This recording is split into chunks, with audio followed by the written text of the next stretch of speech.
ட்ரேல வந்து பிளேஸ் பண்ணி ஒர்க் பண்றது வந்து எப்பவுமே ரொம்ப ஈஸியா இருக்கும். அதே மாதிரி ஸ்டோன்ஸ் வெளியே போகாது. பிளேஸ் பண்ணதுக்கு அப்புறம் இந்த மாதிரி நிறைய ஸ்டோன்ஸ் எடுத்துக்கோங்க. ஸ்டோன்ஸை வந்து டிசைன் மேல ஃபுல்லா இப்படி ஸ்ப்ரெட் பண்ணிக்கோங்க.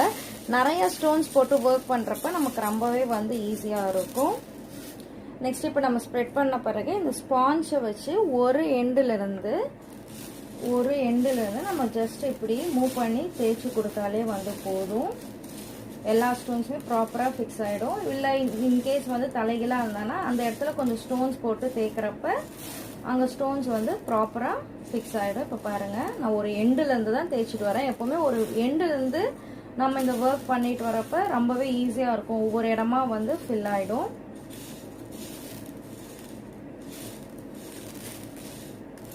ஸோ இந்த ஒர்க் வந்து நல்லா ப்ராக்டிஸ் பண்ணிட்டு நீங்கள் ஒர்க் பண்ணுறப்ப நீங்கள் இதை வந்து ஒரு பிஸ்னஸாகவே எடுத்து தாராளமாக வந்து பண்ண முடியும். இதோட இன்வெஸ்ட்மெண்ட்